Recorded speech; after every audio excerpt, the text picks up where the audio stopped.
Hi everyone.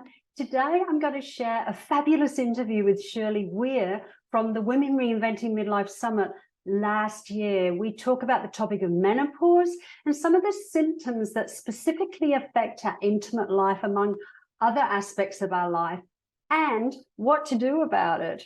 Hi, my name is Deb and welcome to Women Reinventing Midlife TV, where we aim to inspire women over 50 to thrive in a meaningful life that you deeply desire and deserve. Shirley Weir is on a mission to empower women to navigate perimenopause and menopause with confidence and ease. She is the founder of Menopause Chicks and its popular private community, and she's the author of Moquita, an Amazon bestseller in women's health.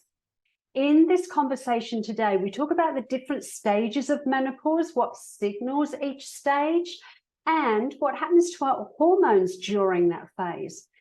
She shares some common symptoms of menopause, especially those surrounding vaginal health. She helps us understand the difference between dryness and atrophy and how these can impact our daily life as well as our intimate life and our long-term health if we don't address it. She also describes a variety of treatments and preventions that we can use so that we can continue to thrive in all aspects of our life, including our intimate life. It's a fantastic interview, so let's pop on over and have a look. Shirley, welcome. I'm so glad you've joined us. Yeah, thanks for the invitation. This is awesome. I'm so pleased. And we're so far away from each other. And this is the power of the online world, isn't it? Yeah, that is amazing as well. Really, really amazing. The amount of incredible women I have met while working online. It's been really fantastic. Now, right. I know we're going to talk about menopause because that is your area of passion and also area of great knowledge. I would love it if you would share a little bit to begin with about your story, because you really went through the ringer as well, didn't you? Yeah, I mean, I'm happy to share my story. So I'm 55 years old and I live in Vancouver, British Columbia, Canada. And I reached menopause at age 49. So I've been in post-menopause for 6 years. That's just a little bit of context of where I am today. I would say my story actually began around age 39 to 41, which is quite young. But I distinctly remember new changes to my body. In fact, one of the first changes I felt were sore breasts.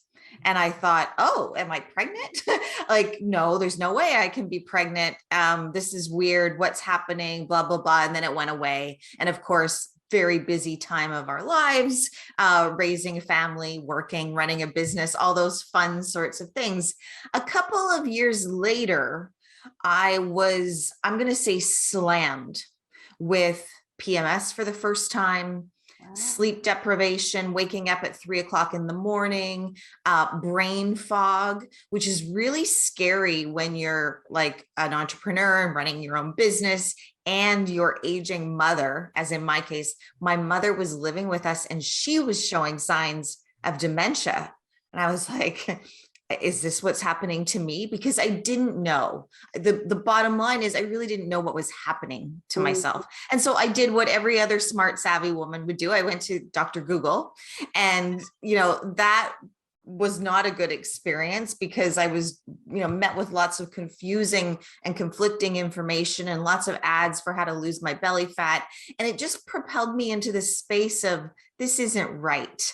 I had young kids at the time, and I was preparing them for puberty. I was trying to give them quality information so that they wouldn't be scared, so that they wouldn't be surprised, so that they would be able to, understand what was happening. But here I was at the other end of the hormone teeter-totter, completely surprised, confused, and a little overwhelmed, if I can say, I just didn't know what to do next. And I wanted to be smart about it, but I didn't know how.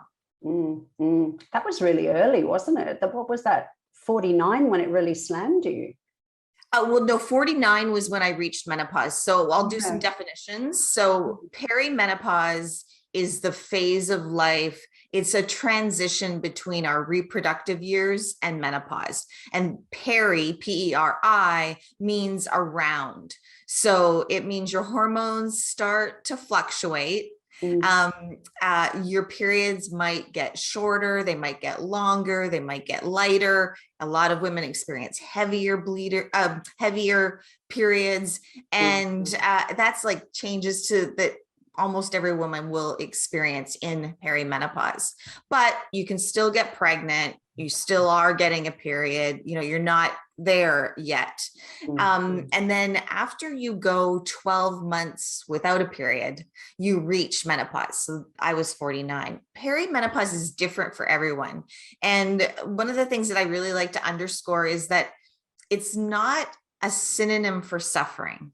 I think a lot of the world believes that, oh, I'm not in perimenopause yet because I haven't felt any symptoms. Well, that's not true, because if you think about puberty, a 10-year-old girl, her hormones are fluctuating, but she might not have gotten her period yet. It's not a synonym for suffering. It just means that things are starting to shift.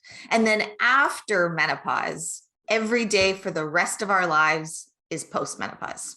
Yeah, I get that. And there's this belief, isn't there, quite often, that when our periods stop, that's menopause, bing, and it should be okay after that. But if we really need to be aware of what's happening with our hormones post-menopause as well, don't we? Yeah, absolutely. So in perimenopause, as I said, sometimes our hormones can look like a bit of a roller coaster. When our periods are regular, estrogen is the hormone that is dominant in the first 2 weeks of our cycle. And then progesterone comes in and they become like this amazing dance partners, have you ever watched dancers on the dance floor and they're just so in sync? That's estrogen and progesterone. And progesterone, estrogen, it could be feisty, and progesterone is really calming, and it comes in and it supports your mood and your sleep. But as those hormones fluctuate in perimenopause, sometimes that's, when women will experience symptoms of hormone imbalance, or really what it is that ratio of the two hormones are getting further and further apart. And then after we reach menopause, estrogen, which was high or higher in perimenopause, goes for a steep decline. And that can bring on experiences that are quite different than perimenopause. And one of the most common that we talk about in the Menopause Chicks community, and it can surprise women again. So imagine if you were surprised in your mid-40s by changes to mood and sleep and your period, then you wake up in your mid-50s and you're surprised again by vaginal and vulva dryness. And that is one, situation that doesn't get better with time. So I'm really working hard to make sure that as many women know about it, know that they, as you said, they're not meant to suffer, and that there are easy, viable solutions for both preventing and treating. I'm really, really glad that you're doing that, because I, for one, have, I'm always looking for different remedies for vaginal atrophy, because that has been something I've had to deal with. And so many women aren't aware of this, but yet when I researched it on Google, I became aware that 70%, I think it was 70% I found, of women post-menopause deal with this. Higher. Wow. Yeah, over 80% of us will experience vaginal dryness or atrophy, as you mentioned. So the difference between those two words simply is dry. The vulva and the vagina are skin. It's skin cells like the rest of our body, and they can get dry. And then the vagina is also a muscle.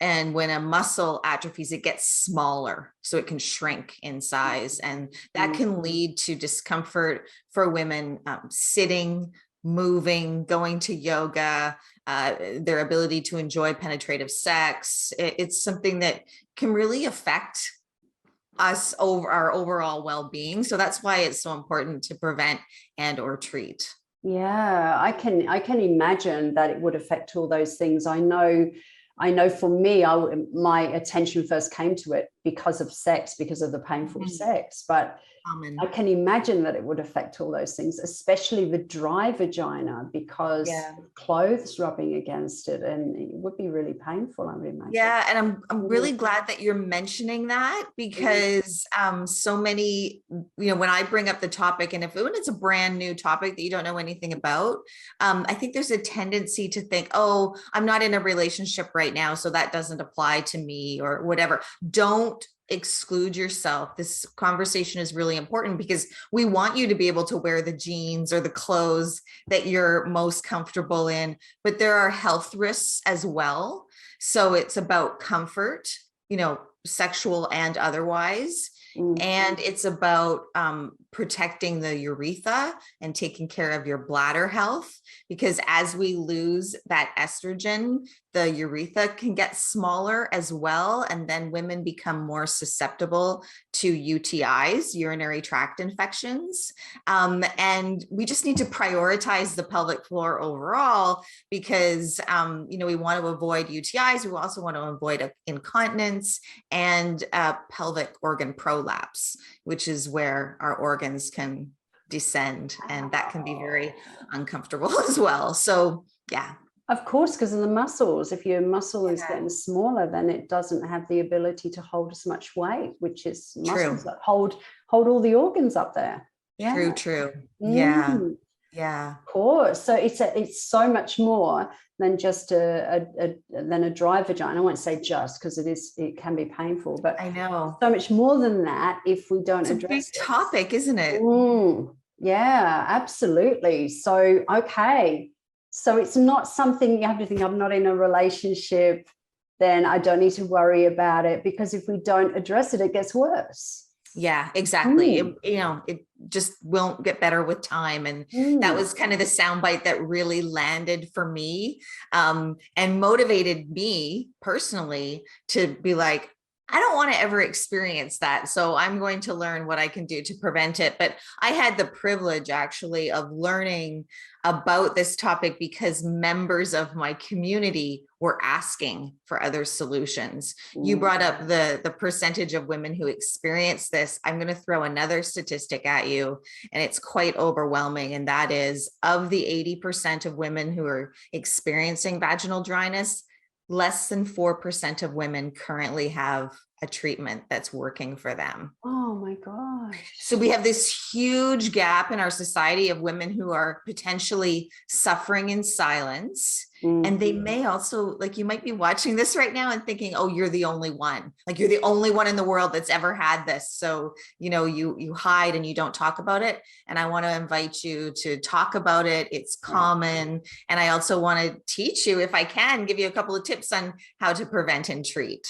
Yeah, I love that. I love that it was so openly discussed in your community as well, that that people actually asked you for this. Yeah. Because it's something that we, like you said, we think we're the only one that's dealing with it when we don't know what's going on. And so we have a tendency not to talk about it when it needs to be talked about. So what are some examples of the way women can treat this?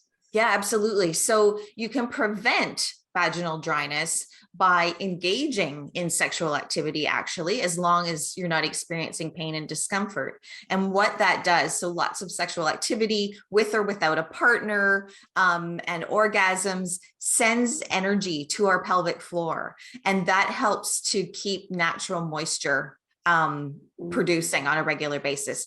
If you are doing regular pelvic floor exercises, that's another way to make sure that same energy is happening in the pelvic floor. And it's also a great way to take care of the muscles down there as well. And you can also prevent vaginal dryness by moisturizing with hyaluronic acid. And hyaluronic acid is a naturally occurring molecule. Our body makes it on its own, but it starts to decline in our 30s and 40s. So, and then another steep decline after menopause. So, a moisturizer, not a lubricant, I want you to use a lubricant too for pleasure and fun, but a lubricant just provides a barrier to friction. Right. So that's important. But a moisturizer is like an investment. You're putting that moisture back into the cells of the vulva and the vaginal wall. And those are 3 easy ways that all women can prevent vulva and vaginal dryness. And if you're listening to this today and you're already there, you've already noticed dryness, that's okay, because treatment options are also becoming more readily available. Hyaluronic acid is also a treatment option. In 2013, a gynecologist in Switzerland and her team did do research on hyaluronic acid and showed that it was equally as effective at treating and preventing vaginal dryness as estrogen therapy. So it's an option that women have available. And, we're hearing about hyaluronic acid a lot more in media and marketing because it's been used in beauty products since 2008. That's right. And hyaluronic acid, sometimes it's used to treat eyes, lack of moisture in your eye, or even your knees and your joints need hyaluronic acid. So it's good for us. It's a super strong molecule. It can carry 1,000 times its weight in water. So that's really important. But as I just mentioned too, another effective treatment for vaginal dryness is localized estrogen therapy. And that would be a prescription that you would get from your doctor, and it would be applied directly locally to the vulva and the vagina. It might be a cream, it might be a ring, or it might be an insert. And that's very effective as well. I find that doctors and pharmacists don't always tell us that it can take 3 to 4 months to work. So if that is the option that you're going to choose, by all means, I just want you to know that it might take a few weeks or a few months for you to see results. That's really important to know that. Because quite often doctors do have only a limited amount of information, don't they? Especially a male doctor, I guess, because they haven't used anything like that themselves. Well, yeah, actually, I chime back on that all the time because female doctors and male doctors don't always get this education in medical school. So it's not really a gender thing. It's more of a lack of quality information and education. Yeah, that's amazing. Yeah, localized estrogen. And I've heard recently about localized DHEA as well. Yeah, me too. Have you heard much about that? Yeah, so I'm learning about that right now because we're about to have a launch here in Canada in September. Yeah, with DHEA, which is another hormone that converts to estrogen and testosterone in the body. So I'm glad you brought that up, because the exciting thing about that, when I talk about all of these menu options for your listeners, is that the only thing that's not on the menu is giving up. Like, you're not allowed to give up. You go through wherever you are. We're all at a different age and stage of life and stage of dryness. And so you try one, you try the other, and you just keep on going. And you message me if you have any questions, and we just never give up, because you deserve to feel amazing. And there is a way. There is always a way. It's just a matter of finding what works for you. I love that. So many different options. And I know you mentioned one of the ways to avoid it happening or to make it better is to have sex. And sometimes we have a lowered libido because we had painful sex. And just to be clear, if you're experiencing pain, I am not suggesting that you endure it or have sex in any way. But if you are, and this is like a personal story, but I was learning about all of this as I was 49, 50. And the motivation that I had to avoid vaginal dryness motivated me to, masturbate more often, to connect, to just like really connect with my pelvic floor, because I really wanted to do whatever I can. And I wasn't taking time or making that a priority beforehand. So it's like an invitation to take care of yourself. Yeah, I love that. Yeah, I love that. That's so good that you came across that information beforehand. Yeah. The pelvic floor muscles, they are really powerful. And we think about the exercises, Kegel exercises, boring, don't want to do it. But it's such a powerful part of our body, isn't it? And Yeah. And I work with an amazing pelvic expert. Her name is Kim Vopney, and she's the vagina coach. And the other thing that she teaches, she has an app that, we can talk about, but she teaches us to like really connect with our pelvic floor while doing daily activities. So when you bend down to pick up the groceries or pick up a child, like you're using your pelvic floor all day, not just those 10 minutes that you're taking out to do your Kegel exercises. I love that. I really love that, because I've learned, I'm a yoga teacher as well. I've learned with the pelvic floor and doing a lot of the spinal movements that, engage tucking the tailbone and pulling up through the pelvic floor, actually increases the blood flow. Yes, that's it. Yeah. It's incredible. So powerful. Yeah. For So sure. incredibly powerful. Wow. You've shared some incredible insights. Incredible. Lots in a very short period of time. Like Shirley said, you never give up, do you? Because it's always changing. There are always more solutions coming up, and there's always something new. Like you said, they're about to launch DHEA in Canada. Yeah, there's always something new happening. We have to learn or remember to flex our curiosity muscle. So whatever is happening, it's really important for us to just get curious. And I think that allows us to put our own name at the top of the to-do list and to really find and treat what is going on, because we're the first generation of women to turn 50 and have 50 more years to plan for. So it's really important. It is so important. And we want to thrive in this phase of life, and we want to have pleasure. It's not just about sexual pleasure, although that's important. There's all the other pleasures you mentioned right at the beginning, like going to yoga, wearing a pair of jeans, Dancing. So important. Dancing, exactly. So important. Shirley, you've already shared so much. Is there anything else that you would like to leave our viewers with? Any extra little bit of advice or tips that you'd like to leave them with? Oh, thank you for asking. I mean, this is not easy work, but it's such an honor to do this work. And one of the things that I would like to leave you with is just an invitation, whenever you can, to shift your thinking.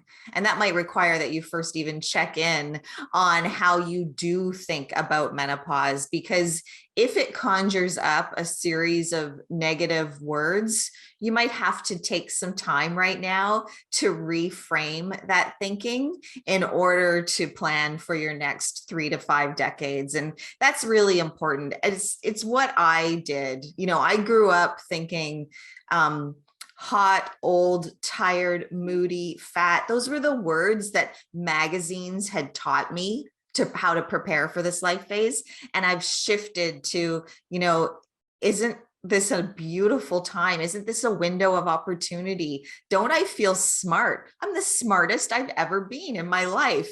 And just phrases like that are really empowering. And I think that really helps us to learn and to connect. Yeah, I agree. That's really the mindset part, isn't it? It's what do you believe about this phase of life? How do you view it? What's your perception of it? It plays a massive part. And we can be doing all these different things to actually address symptoms. Change diet, exercise. We've had hormone therapy. There's a whole host of different things we can do. But if our mindset is telling us we're old and it's not going to work, and this is just the way it is, we're going to struggle. no matter what. Yeah. Yeah. And I really, I mean, I love what you're doing with the summit. I think it's also okay for us to kind of call each other out or tap each other on the shoulder. I mean, if I was to go to your yoga class, and I know this would never happen, but let's just say I went to your yoga class and you started off the class by saying, oh, aren't these hot flashes terrible, right? Then everybody in the class would be, that message would be reinforced that perimenopause and menopause suck and that it's negative and it really would be heavy. And if you started off that class in an opposite way by saying, oh, thank you for that hot flash, you know, that's a reminder that tomorrow I need to call and make that appointment, or I need to pick up that book that I got and do something for my health. So yeah, so that's true. the invitation. Yeah, so true. I love that, calling each other out, and that's what good friends do. That's right. Exactly. Yeah, for sure. Shirley, thank you for your words of wisdom. It's really going to make a difference for so many ladies watching right now. All right, thank you. So there you have it, some fabulous insights there, and I know that you would have gained some brilliant information. The product that Shirley mentions is actually available now this year. It's available online. You can access it through her website. So just pop on and have a look at the notes underneath this video, and I'll pop the link in there for you so that you can have a look for yourself. Thank you for joining us. And if you found this content helpful, remember to subscribe to this channel and click the bell for notifications so you don't miss out. Lots of love to you, and I'll look forward to connecting with you next time. Bye-bye.